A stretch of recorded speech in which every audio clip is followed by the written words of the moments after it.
तो एक व्यक्ति अगर ब्रह्म ज्ञान में उतर आता है और किसी दूसरे को उतारने का अधिकारी बना देता है तो उसका जीवन धन्य होता। इसलिए हर माँ बाप को चाहिए कि अपने बेटे को ज्ञान में लगा दे तो वो ऋण से मुक्त हो गया, और बेटा को चाहिए कि माँ बाप अगर ज्ञान में नहीं तो उनको ज्ञान में लाकर बिठा दे तो वो ऋण से मुक्त हो गया।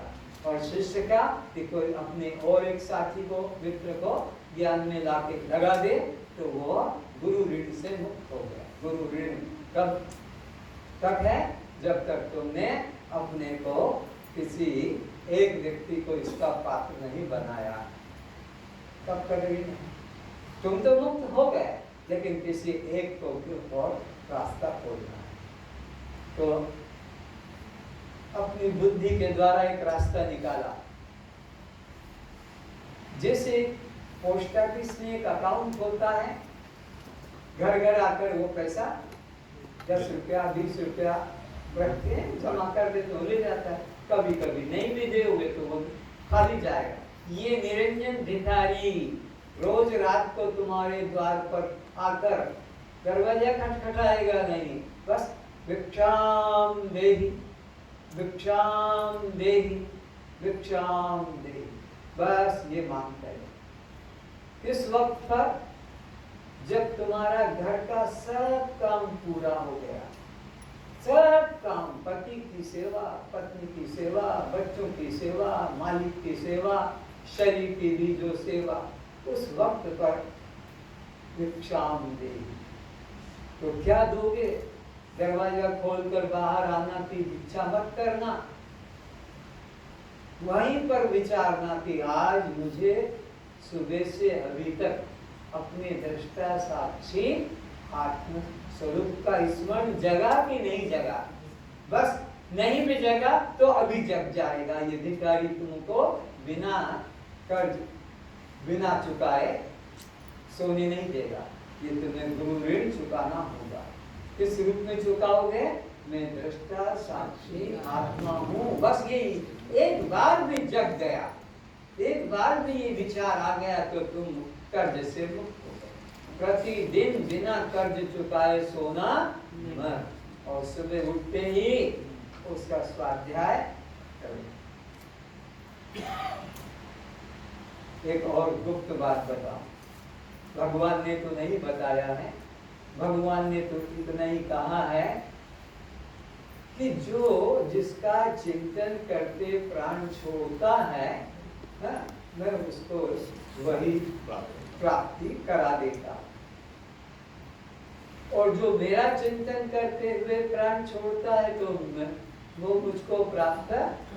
ये लिखा है भगवान ने गीता के 8वें अध्याय के यम यम स्मृण भावे तज्जन्ते कलियुगम तम तमे कोन्ते सदा तद्भाव भाविता। और आ ब्रह्म भूम्नां लोका पुनरावर्तिनो अर्जुन मामुपेत्ते त्रुपोन्ते पुनर्जन्म विद्यते। मेरा चिंतन करते करते जो देह छोड़ता है मैं उसको प्राप्त होता हूँ। तो हमने भगवान की पोल पट्टी बता देता, जिसे वकील लोग कैसे तुम्हारे को सच को झूठ को सच कर देते युक्तियां निकाल कर, तो भगवान ने तो इतना लिखा है कि जब वो प्राण छोड़ता है मैं उसको प्राप्त होता हूँ। तो दो ही तो क्षेत्र हैं समझो प्राण निकलने के, या तो दिन या कोई और जगह ही नहीं है। तो अगर तुमने सुबह उठते ही वो अनुभव दर्पण देख लिया तो अब तुम संध्या के 7 बजे तक में कभी भी प्राण छोड़ने का तुम्हारा कल्याण हो ही जाएगा, क्योंकि भगवान फंस गए। भगवान का कि जब ये प्राण छोड़ेगा तो या तो दिन में छोड़े या रात को छोड़े, और रात्रि को भी तुम सोते समय चिंतन कर लिया कि मैं दृष्टा साक्षी। अब वो रात्रि के 9 बजे 10 बजे कि 11 बजे जब तुम सोते हो, सोते समय ये विचार कर लोगे कि मैं तो दृष्टा साक्षी, मैं ये सोने वाला जगने वाला मैं तो नित्य जागृत, मैं तो नित्य जागृत, मैं कभी सोता मैं तो नित्य जागृत। ये विचार जगा रात्रि के 10 बजे 11 बजे, और रात्रि के 1 बजे प्राण छूट गया, तुम्हारा कल्याण होगा। क्योंकि भगवान ने समय नहीं दिया कि 7 से 9 के बीच में, कि सुबह के 5 से लेकर संध्या के तक, बस उन्होंने जब छूटता तो छूटने के 2 ही रास्ते, दिन में छूटे या तो दिन में छूटे तब भी वो भगवान फंस गया, तो फिर तुमने सुबह उठते ही स्मरण कर लिया उसका, और रात्रि प्राण छूटे जब भी छूटे तुमने सोते समय उसका स्मरण।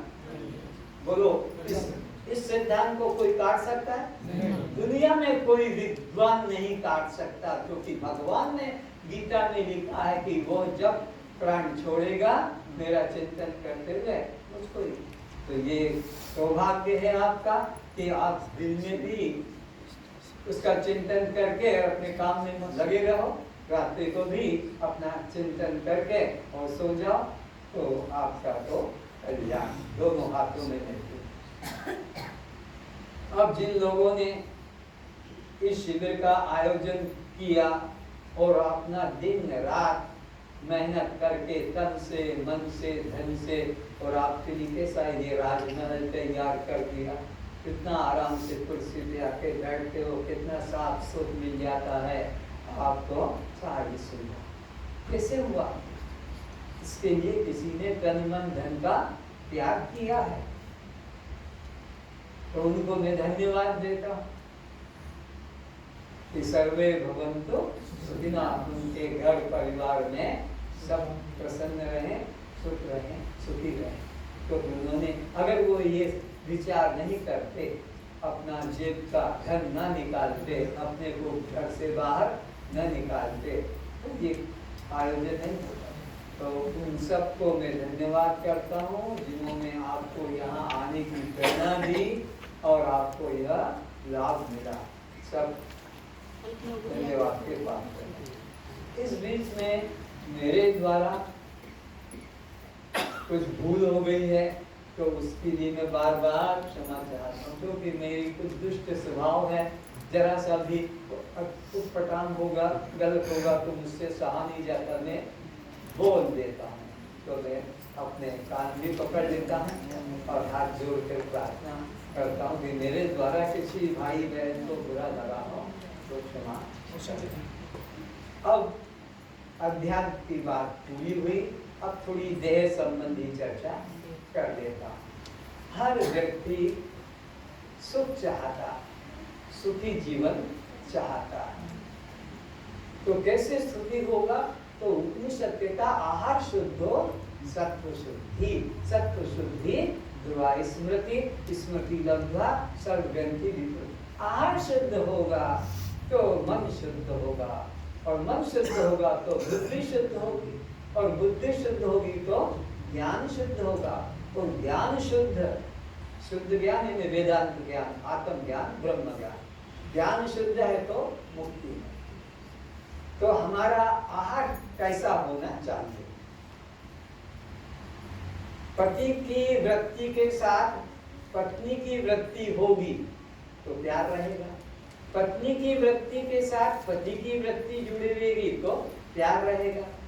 पर पति पत्नी की वृत्ति विपरीत, एक पूरब में एक पश्चिम में, तो फिर प्यार रहेगा?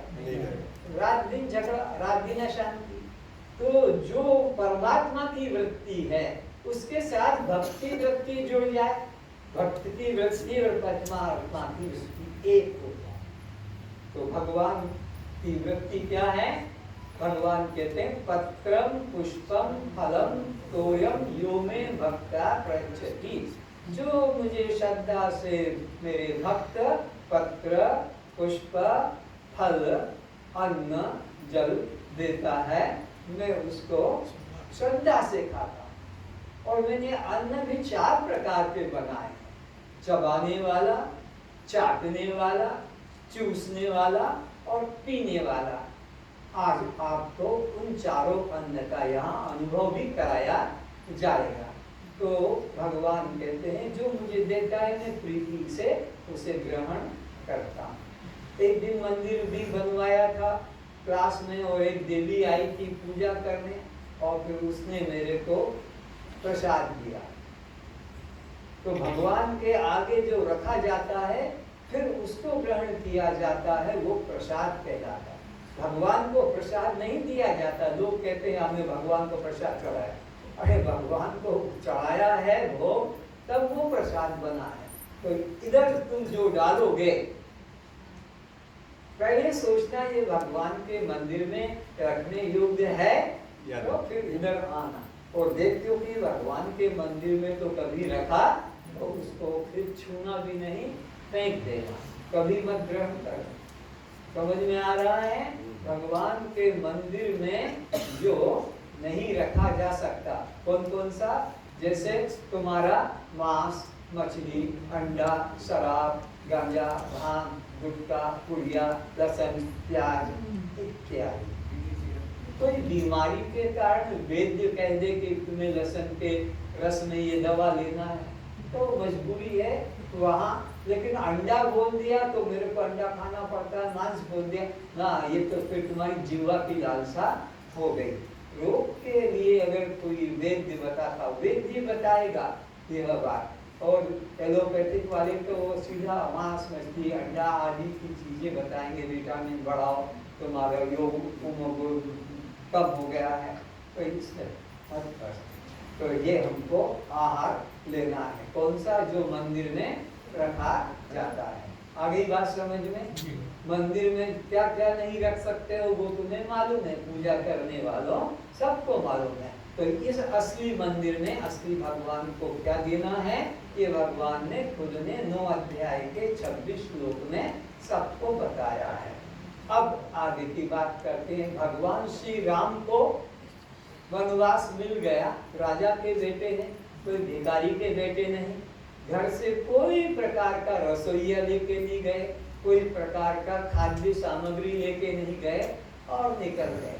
और कितने कितने जगह घूमे, कई राजा उनसे मिलने आए, वो भी अपना तरफ से कुछ सेवा दे देते कि भाई यहाँ से यहाँ तक कि हमारे लोग राम को सेवा देंगे। और ये नंगे बदमाश कावड़िया लोग जो हैं शराब भी पी रहे हैं और अंडा भी खा रहे हैं रास्ते में, और उनके लिए गांव वाले पूरी सब्जी गरम गरम बना रहे हैं, हलवा, उनके वो कावड़ टांगने के स्टैंड बना रहे हैं। उन जैसे के लिए गांव के लोग तैयार हो जाते सेवा करने। फिर भगवान राम निकले हैं तो तमाम राजा लोग अपनी अपनी सेना या सेवक लगा देते, पर कोई की भगवान ने वहां पर सेवा नहीं ली। और क्या खाया? करई आहार, साग फल कंदा। साग जो भी तुम जानते हो, फल जो भी तुम जानते हो, कंदा जो तुम जानते हो, तो ये चीजें भगवान राम ने खाई। एक दिन भी राम बीमार नहीं पड़े। रामायण के 8 कांड में से कहीं पर भी ये वर्णन कि राम बीमार पड़े और कोई वैद्य राज आया तो चरक्की, सुश्रुति, धन्वंतरी कोई का नाम नहीं, और राम स्वस्थ रहे। तो ये आहार जो हमारे भगवान को प्रिय है, वही हमें प्रिय होना चाहिए। जो पति के अंदर जो रुचि है, वो पत्नी में जब रुचि होगी तो दोनों का मेल रहेगा। पति पत्नी का आपस में तब मेल रहेगा जब दोनों की मनोवृत्ति एक होगी। तो ऐसे ही भक्त भगवान का भी एक मनोवृत्ति हो जाए तो आनंद ही आनंद है। तो इस प्रकार से हमें यह आहार लेना है। कोई रोग आपके जीवन में एक भी घटेगा नहीं। भयंकर से भयंकर रोग, कैंसर जिसको कहते हो, दुनिया डरती है। कैंसर रोग भी ऐसे चला जाता है जैसे 3 दिन बुखार आई और उतर गया, कोई प्रकार का उसको रोग नहीं। वजन की बात है, कितने आसन करते हो, रामदेव बाबा ने कितने फोर्स चलाए, सिखाया, और 1 महीना की 2 महीना तो रहे, फिर वो वही और डबल हो जाता है। तो ये अगर आप करते रहोगे प्राकृतिक आहार, सनातन पुरातन आहार, हमारे बाप दादा के बाप दादा ऋषि लोग इसी आहार को तो करते थे। तब कहाँ तेल था, कहाँ पर घी था, और कहाँ गेहूं आटा की, कहाँ चावल खिचड़ी थी। सब ये प्राकृतिक आहार, करई आहार, साग फल कंदा। तो स्वस्थ रहने के लिए रोगों से हटने के लिए है।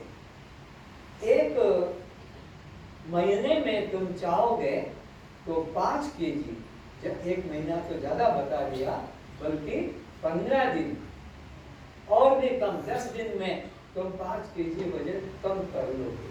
पर ये कम सदा ही बना रहे तो आहार भी यही रखो। अब कैसे आहार करते हैं वो बताता हूँ। प्रातः काल सुबह से उठो और मल त्याग करो, और उसके बाद में एनीमा, एक छोटा बर्तन होता है, दीवार पर टांग दो 6 फीट ऊंचे तक, उसकी पाइपलाइन को थोड़ा तेल लगा के मल द्वार में लगा दो। वो 1 लीटर आधा लीटर जितना अंदर पानी जाए उसको अंदर आने दो, और फिर पाइप हटा दो तुम्हारा, और लोट पलोट लगाओ आगे पीछे बाएं दाएं। करना पड़े तो, नहीं तो कोई जरूरत नहीं। प्रेशर आएगा कि सारा कीचड़ निकल जाएगा, और तुम देखोगे जो सड़क पर काला काला डामर होता ना, तुम्हारे पेट से निकलेगा काला डामर ऐसा। मेरे पेट में वो 15-20 साल से चिपक के पड़ा था हमारे अंत नाड़ी में, अब वो उखड़ के निकलेगा। तो अब ये तो सुबह का आपको काम बता दिया। कोई नाश्ता नहीं, कोई चाय नहीं, कोई दूध नहीं, दूध से बनी कोई वस्तु नहीं, कोई तेल नहीं, कोई घी नहीं, कोई शक्कर नहीं। 11 बजे पहले शुरू करते हो तो 10 बजे कर लेना, 10 बजे नहीं तो 11 बजे पत्तों का आहार। क्या पत्ते जो तुमको मिल सकते हैं, जिनके फल तुम खाते हो, उन पत्तों को कलेक्ट कर लो। जैसे मूली पत्ता है, या तुमको आम पत्ता है, या बेल पत्ता है, वो मीठा नीम क्या बोलते हैं उसको, कड़ी पत्ता। उसी प्रकार यह हरा धनिया, पुदीना, और ये तुम्हारे ये जो खाने में आता है पालक, मेथी, ये पत्ते, और इसमें आंवला, कम से कम 2 आंवला एक व्यक्ति को लेना चाहिए।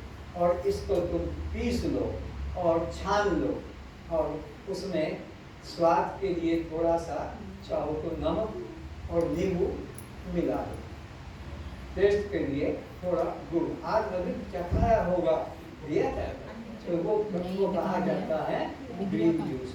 तो ये तुमने ले लिया, अब ये तुम्हारे को अंदर ताकत देगा। तो कोई और चीज खाना नहीं।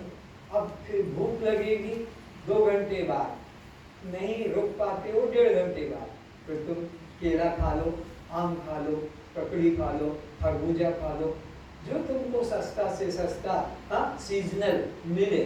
कोई जरूरत नहीं कि अंगूर ही होगा, कि काजू पिस्ता होगा, ये तो जिसके पास में देसी सामान है।